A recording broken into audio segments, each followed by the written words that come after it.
viewers. Hope you will be hale and hearty. Our today topic is participle.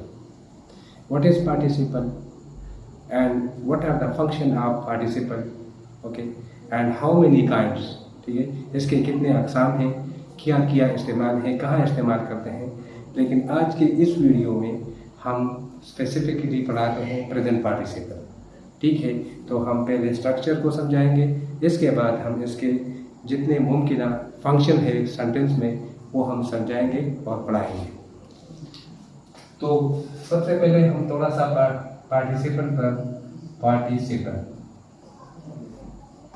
Participle basically verb form है, लेकिन ये कभी जो है एडजेक्टिव का काम करता है और कभी जो है ये वर्ब का भी काम करता है। ठीक है, सपोज हमारे पास 3 किस्म के पार्टिसिपल हैं। 3 किस्म के, we have 3 kind of participle. Okay, the first one is present participle. Present, then we have past, and then we have perfective participle. Okay, आप देख सकते हैं कि मैं बोर्ड पर प्रेजेंट लिख चुका हूँ, पास्ट लिख चुका हूँ और परफेक्टिव लिख चुका हूँ। प्रेजेंट पार्टिसिपल ये वर्ब होता है प्लस आईएनजी। ठीक है, और ये थर्ड फॉर्म होता है। ठीक है, और ये हैविंग होता है और फिर थर्ड फॉर्म होता है। ठीक है, तो इन सब के फंक्शन जो है वो तो तकरीबन एक जैसे हैं, लेकिन फ़र्क ज़रूर है। आज की इस वीडियो में हम सिर्फ प्रेजेंट पार्टिसिपल की वजाहत करेंगे। ठीक है, तो चलो स्टार्ट करते हैं।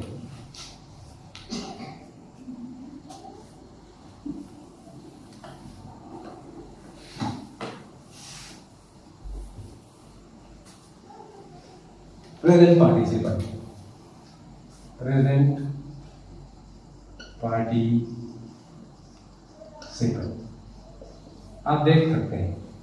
ठीक है, देखो प्रेजेंट पार्टिसिपल ये क्या चीज़ है, ये बेसिकली वर्ब है और यही वर्ब जो है एडजेक्टिव का भी काम करता है। तो एज अवर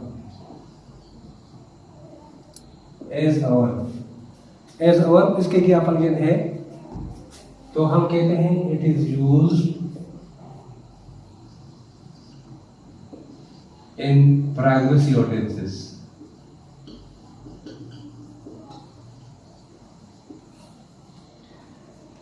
ये हम जितने भी कंटिन्यूअस टेंसेस हैं उसमें हम ये यूज करते हैं। ठीक है, तो कभी कभी स्टूडेंट इसमें कंफ्यूज होते हैं, उनको पता नहीं चलता कि आया ये यहाँ वर्ब का काम करता है या यहाँ एडजेक्टिव का काम करता है। तो अब हम इसकी भी वजाहत करेंगे। सपोज मैं एक सेंटेंस लिखता हूँ, मैं कहता हूँ आई एम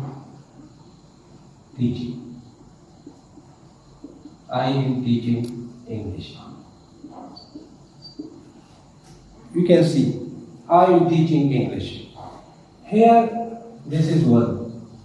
ओके, तो हम ये कह सकते हैं कि यहाँ प्रेजेंट पार्टिसिपल का जो फंक्शन है वो एज अ वर्ब है, एज अ वर्ब है। ठीक, तो जहाँ पे ये वर्ब का काम कर रहा है वो सारे अक्सर कंटिन्यूअस में काम करेगा, कंटिन्यूअस टेंस में काम करता है। जितने भी कंटिन्यूअस टेंसेस है उसमें हम प्रेजेंट पार्टिसिपल लगाते हैं। ठीक है, वर्ब प्लस आईएनजी उसमें हम लगाते हैं। ठीक है, तो एक और एग्जांपल भी दे सकता हूँ, दे आर ब्रेकिंग ग्लासेस। अब हम देख सकते हैं कि ब्रेकिंग ग्लासेस। ठीक है, तो यहाँ पे या जो है ये वर्ब का काम करते हैं। ठीक है, तो ये हमने सीखना है। इसके अलावा हम ये भी देख सकते हैं कि अगर हम इसको एज एडजेक्टिव यूज करेंगे तो इसका कैसे इस्तेमाल होगा और इसकी पहचान क्या है, तो आप देख सकते हैं कि यहाँ ये एज अ वर्ब काम कर रहा है। फिर आप गौर से देखें, फर्क करें, कभी कभी आपको मुश्किल आता है कि is an adjective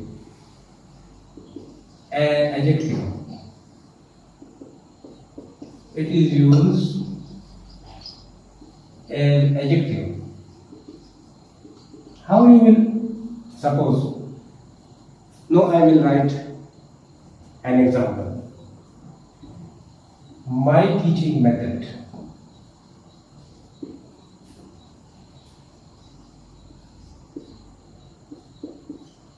is modern. Suppose here you can see this, it does the function of an adjective. How? My good method, my new method,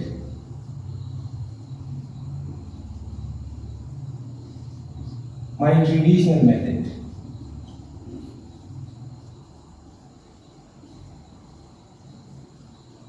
अब आप देख सकते हैं यहाँ पे इस टीचिंग की बजाय मैंने एडजेक्टिव यूज किए हैं और यहाँ एक नाउन फ्रेज बन गया है। लिहाजा ये वाज़ेह है कि यहाँ प्रेजेंट पार्टिसिपेंट एज एडजेक्टिव काम कर रहा है। ठीक है, तो एडजेक्टिव वो है जो नाउन को मॉडिफाई करता है और यहाँ ये बाकायदा नाउन को मॉडिफाई करता है। ये पास्ट पार्टिसिपल में एज वर्ब भी काम करता है और एज एडजेक्टिव भी काम करता है। वो इस वीडियो में हम नहीं पढ़ाएंगे, इसलिए फिर मुश्किल हो जाता है समझना। ठीक है, तो दोबारा देखिए, my teaching method is modern, तो टीचिंग मेथड और इससे पहले जो मैंने एग्जाम्पल दिया था आई एम टीचिंग इंग्लिश, तो दोनों में फर्क है। तो ये यहाँ पे एज एडजेक्टिव काम कर रहा है, तो मैंने इसकी जगह एडजेक्टिव पुट किया। ये सारे एडजेक्टिव मैंने पुट किए और वो मीनिंगफुल रहे, लिहाजा ये आपको आना चाहिए। अब जिस तरह मैंने समझाया है कि ये जितने भी कंटिन्यूअस टेंसेस होंगे उसमें ये एज अ वर्ब काम करता है। ठीक है, अब इसका जो तीसरा इस्तेमाल है ये एज अ सब्जेक्ट कॉम्प्लीमेंट काम करता है। सब्जेक्ट कॉम्प्लीमेंट काम करता है। ठीक है, अब आपको ये बताऊं कि सब्जेक्ट कॉम्प्लीमेंट या तो एडजेक्टिव होगा या नाउन फ्रेज होगा या प्रोनाउन मुमकिन है। इसके अलावा शाद और नादर कभी कभी एडवर्ब भी करें। ठीक है, तो जिस तरह हम कहते हैं I am happy, suppose I am happy, ये यहाँ पे कॉम्प्लीमेंट है, ये ऑब्जेक्ट नहीं है। ठीक है, तो ये देखो यहाँ पे ये लिंकिंग वर्ब है और ये जो लिंकिंग वर्ब है इसके साथ इसने इस सब्जेक्ट की कमी का आई एम, तो आई किया है तो आई हैप्पी है, तो यहाँ उसने आई की जो कमी है इसको पूरा किया है, इसको इसलिए कॉम्प्लीमेंट कहते हैं। अगर हम ये कहते हैं आई एम अ टीचर, यहाँ जो वर्ब है वो लिंकिंग वर्ब है ये, लिहाजा ये कॉम्प्लीमेंट है, ये ऑब्जेक्ट नहीं है। कुछ लोग यही जाहिर करते हैं कि हर सेंटेंस के अंदर जो है ना वो ऑब्जेक्ट होगा। नहीं, ऑब्जेक्ट उस सूरत में होता है जहां पे ट्रांजिटिव वर्ब होता है। ठीक है, तो अक्सर हमारे पास जो स्टैटिक वर्ब होते हैं, ठीक है, स्टैटिक वर्ब यानी सी, है, फील वगैरह, वहां जहां एडजेक्टिव हम लगाते हैं वो बाद में हम पढ़ाएंगे, तो ये एज अ कॉम्प्लीमेंट काम करता है। तो अब ये यहां हम पेटिंग करेंगे, तो हम कहते हैं the story is boring, the story is boring, the story is boring. देखो ये एक्टिव है, ये आप याद रखें कि ये जो स्टोरी है ना ये लोगों को बोर करने वाली है। अगर हम बोले आई एम बोर, तो मुझे जो है ना, अगर मैं कहता हूं आई एम बोरिंग तो मैं लोगों को बोर कर रहा हूं। अगर मैं कहता हूं आई एम बोर्ड तो लोग मुझे बोर कर रहे हैं। तो ये इंपॉर्टेंट बात है।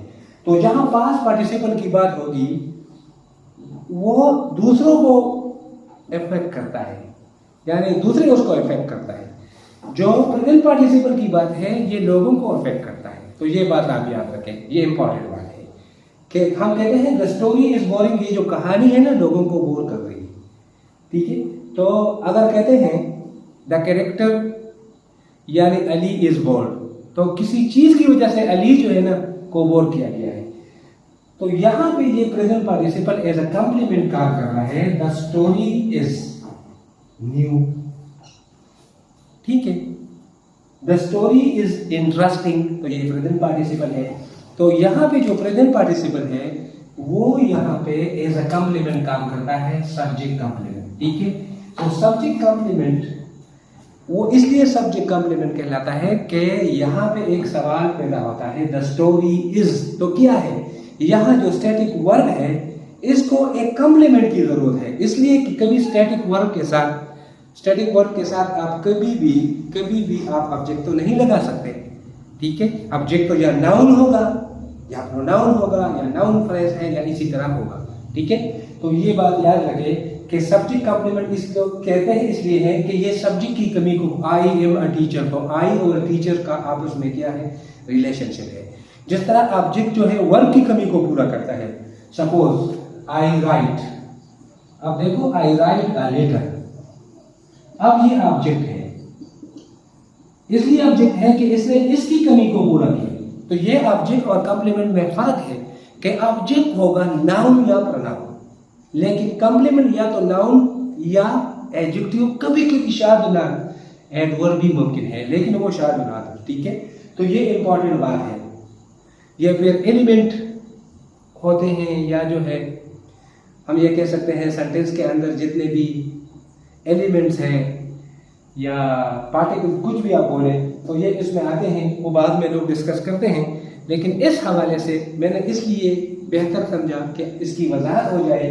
अक्सर स्टूडेंट कॉम्प्लीमेंट और ऑब्जेक्ट में फ़र्क नहीं कर सकता, तो ऑब्जेक्ट ट्रांजिटिव वर्ब के साथ लगता है, लेकिन जो कॉम्प्लीमेंट होगा वो mostly static verb, you seem happy, you seem happy, यहां पे हैप्पी देके you look happy, you look bold, ये सारे जो है एडजेक्टिव है।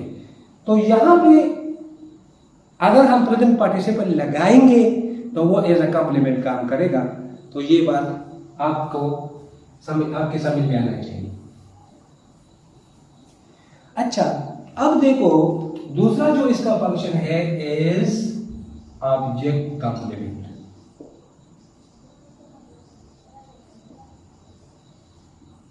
ये एज ऑब्जेक्ट कॉम्प्लीमेंट पे काम करेगा।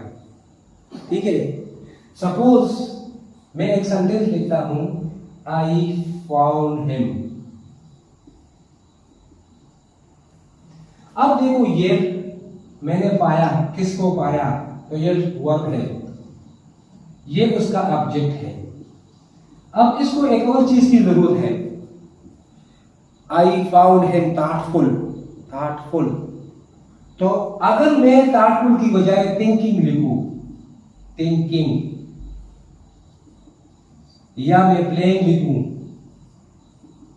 या मैं रीडिंग लिखूं, तो बिल्कुल यही होगा। तो देखो यहां पे इस सेंटेंस के अंदर ये वर्ब है, ट्रांजिटिव वर्ब है, फिर यहां पे ये ऑब्जेक्ट है। ठीक है, फिर हम कहते हैं, अगर एक और example, the accident left me thinking. यहां पे देखो द एक्सीडेंट, तो लेफ्ट यहां एक वर्ब है और मी यहां ऑब्जेक्ट है, और इस ऑब्जेक्ट को यानी यह मुकम्मल नहीं है, यह मुकम्मल नहीं है, तो इसलिए इसको एक कॉम्प्लीमेंट की जरूरत थी। तो अगर मैं एक और मिसाल दे दूं तो आपको और बेहतर समझ में आ जाएगा। आप देख लें, सपोज में आई सेलेक्टेड हिम कैप्टन। अब देखो यहां पे कोई ये भी ये प्रोनाउन है और ये है, तो यह यहां पे कॉम्प्लीमेंट है। ये यहाँ ऑब्जेक्ट कॉम्प्लीमेंट है और ये यहाँ पे ऑब्जेक्ट है, ठीक है। और एक और मिसाल देता हूं, I give him a paper.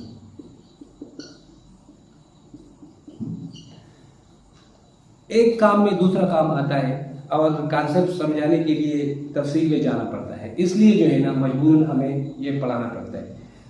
I selected him captain, I give him a paper.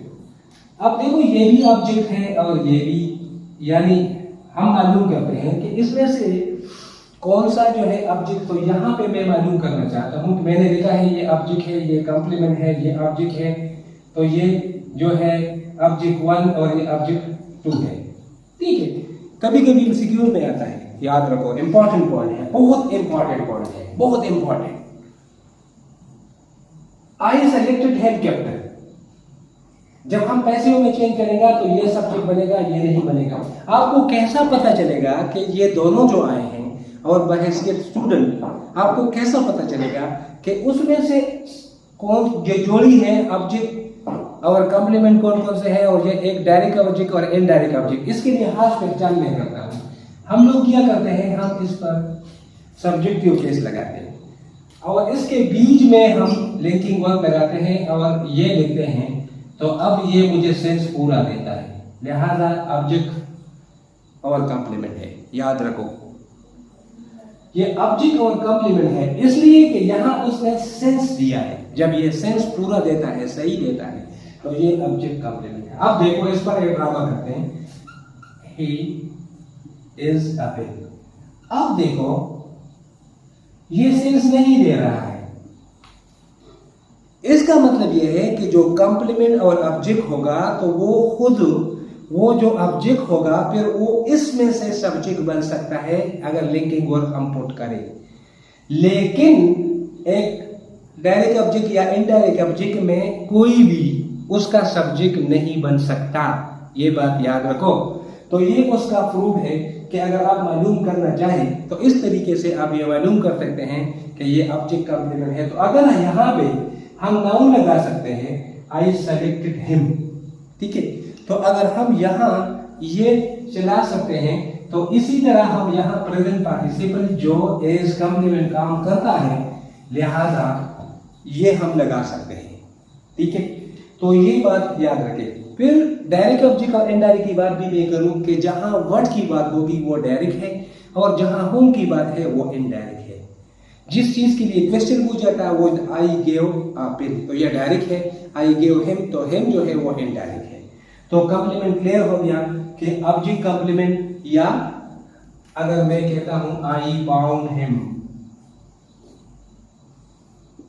यहां आपने लिखा गिल्टेड, तो यहां पे आप एक और जो है ना आईएनजी फाउंड करो, I found him, I found him writing. तो ये इसका मतलब ये हुआ कि ये हमारे पास एज ऑब्जेक्ट काम करता है और ये बहुत मोस्ट इंपॉर्टेंट चीज़ है कि हम इसको सीखें और इस अंदाज से हम स्ट्रक्चर सीखें। बहुत इंपॉर्टेंट बात है कि जब हम इसका करेक्ट यूज करेंगे, जो हम कुछ बोलते हैं या लिखते हैं, whatever we write, whatever we speak must be correct.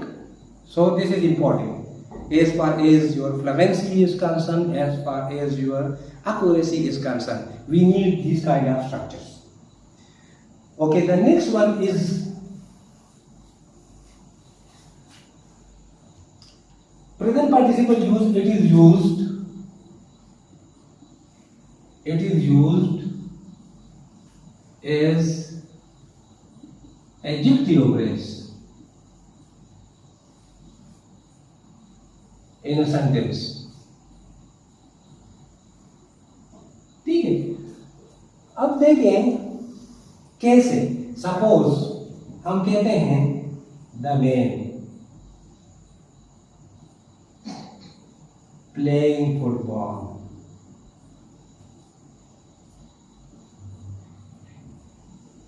Is my villager. अब ये देखो यहां पे जो प्लेइंग है ना, ये इसको मॉडिफाई करता है, ठीक है, ये इसको मॉडिफाई करता है। लिहाजा हम ये कह सकते हैं कि ये इस रिलेटिव प्रोनाउन को हटा सकता है, रिप्लेस रिलेटिव प्रोनाउन। अगर दूसरे अल्फाज में मैं कहता हूं it is used to replace a relative pronoun, ये इंपॉर्टेंट बात है, ये इंपॉर्टेंट बात है कि ये जो है रिलेटिव प्रोनाउन की जगह भी हम इस्तेमाल कर सकते हैं। आप एग्जांपल पे दे रहा हूं, suppose the boy who is reading is an able student, an able student. ठीक है, तो आप देख सकते हैं फार्मूले के मुताबिक हम जो है ये हटाएंगे, the boy reading is an able student. ठीक है, तो यहां पे हम ये देख सकते हैं कि इसकी जगह ये ले सकता है, तो ये इंपॉर्टेंट बात है। यानी ये रिलेटिव प्रोनाउन को भी इसकी जगह भी लेता है, ये उसका एक और इस्तेमाल है। ठीक है, तो ये कभी कभी इसका एक और इस्तेमाल ये इसी एडजेक्टिव में है। ठीक है, सपोज हम कहते हैं ये मॉडिफाई करता है नाउन या प्रोनाउन को। हम कहते हैं running fast, running fast, I am time. अब देखो यहां पे ये जो फ्रेज है ये प्रेजेंट पार्टिसिपल है, इंट्रोडक्टिव फ्रेज है। इसने किस चीज को मॉडिफाई किया है? इसने इस आई को मॉडिफाई किया है। ठीक है, तो ये यही बात है कि ये बहुत इंपॉर्टेंट बात है और इसको हमने समझना है। ठीक है, तो इस अंदाज से देखो, यानी एक और एग्जांपल मैं दे सकता हूं, यानी हम कहते हैं it combines two sentences having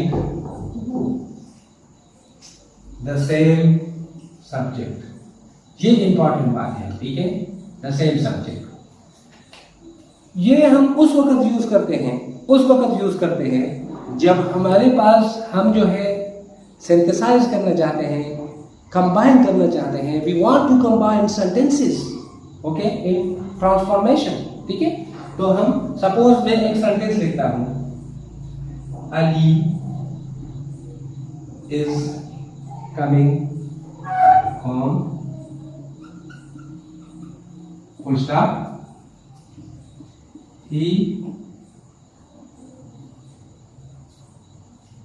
Ali is coming home, he is on the way, he is on the way। Suppose तो देखो ये अली और ये जो ही है ये दोनों एक ही सब्जेक्ट है, तो हम ये लिखते हैं coming home.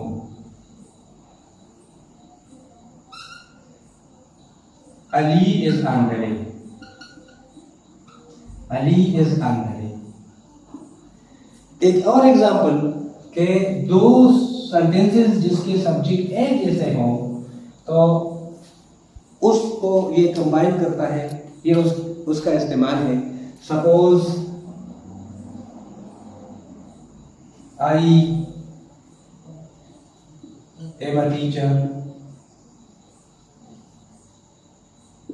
I teach English at high level. ठीक है, तो यहां पे देखो ये और ये दोनों एक जैसा है। इसको मैं क्या करता हूं, ये अब नाउन है तो इसका बीइंग होगा, being a teacher, being a teacher. Comma जरूर लगेगा, I teach English, I teach English. तो ये इसका ये एग्जाम्पल था कि ये दो ऐसे यानी सेंटेंसेस को मिलाता है जब उसके सब्जेक्ट एक जैसे हो। ठीक है, अब एक और इस्तेमाल समझने की कोशिश करें, बहुत इंपॉर्टेंट टॉपिक है, very important topic is for is English learning is concern. for all levels.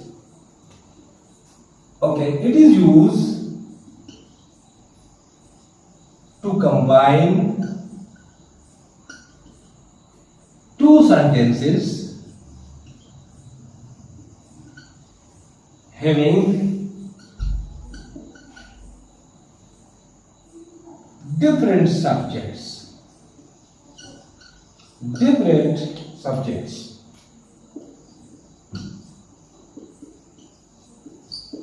Example में दे रहा हूं, हम कहते हैं कि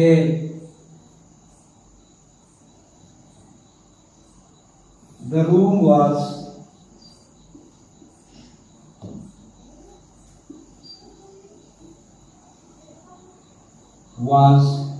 dark completely.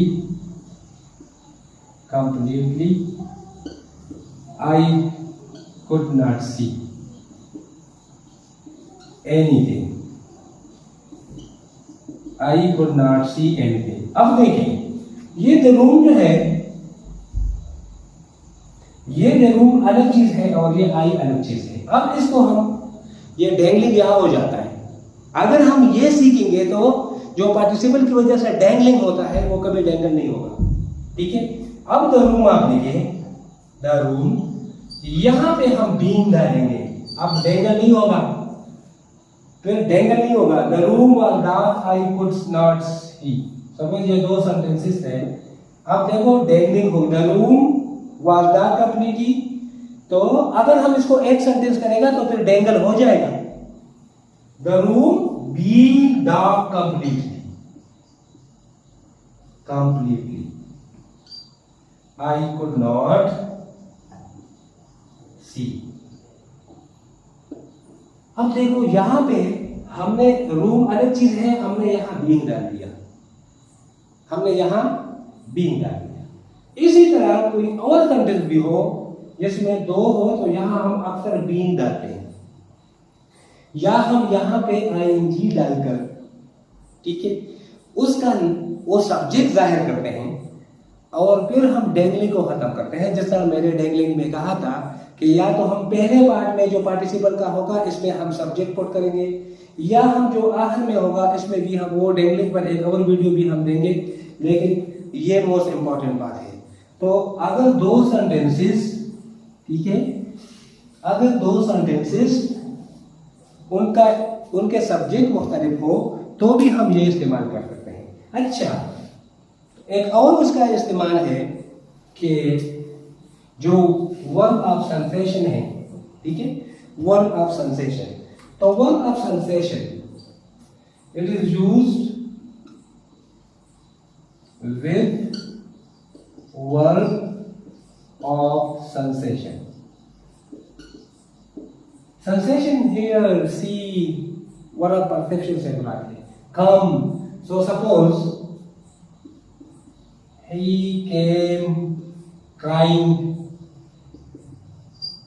laughing, ठीक है, I saw him stealing। अब ये भी हो सकता है इन्फिनिटी हो, I saw him steal, ये भी याद रखो। ये जो है ना, ये बहुत श्योर है कि उसने अलिफ से लेकर ये तक बहुत परफेक्ट बात है कि उसने अलिफ से लेकर ये तक, और ये सरसरी तौर पर बात है, तो लेकिन फिर भी हम इसको इस्तेमाल करते हैं। तो जो वर्ब ऑफ सेंसेशन है वहां हम इसको इस्तेमाल करते हैं, ठीक है। बहुत सारे और भी है, वेस्ट है, ठीक है, वेस्ट, तो वेस्ट के साथ she wasted her time playing, ठीक है। इसी तरह बहुत सारे गो के साथ आई एम गोइंग शॉपिंग, बहुत सारे और वर्ब हैं उसमें ये काम करते हैं, लेकिन उसके जो बड़े इस्तेमाल हैं और जो सबसे मुश्किल पैदा करते हैं, तो अगर हम पार्टिसिपल के चैप्टर में देखेंगे तो ज़्यादातर उसका जो रोल था सेंटेंस स्ट्रक्चर या सेंटेक्स में, तो यही चीज़ें थी जो हमने डिस्कस किए। इंशाल्लाह उम्मीद है कि आप वीडियो देखोगे और नोट भी करोगे और प्रैक्टिस करोगे और देखने को बहुत कुछ मिलेगा। शुक्रिया।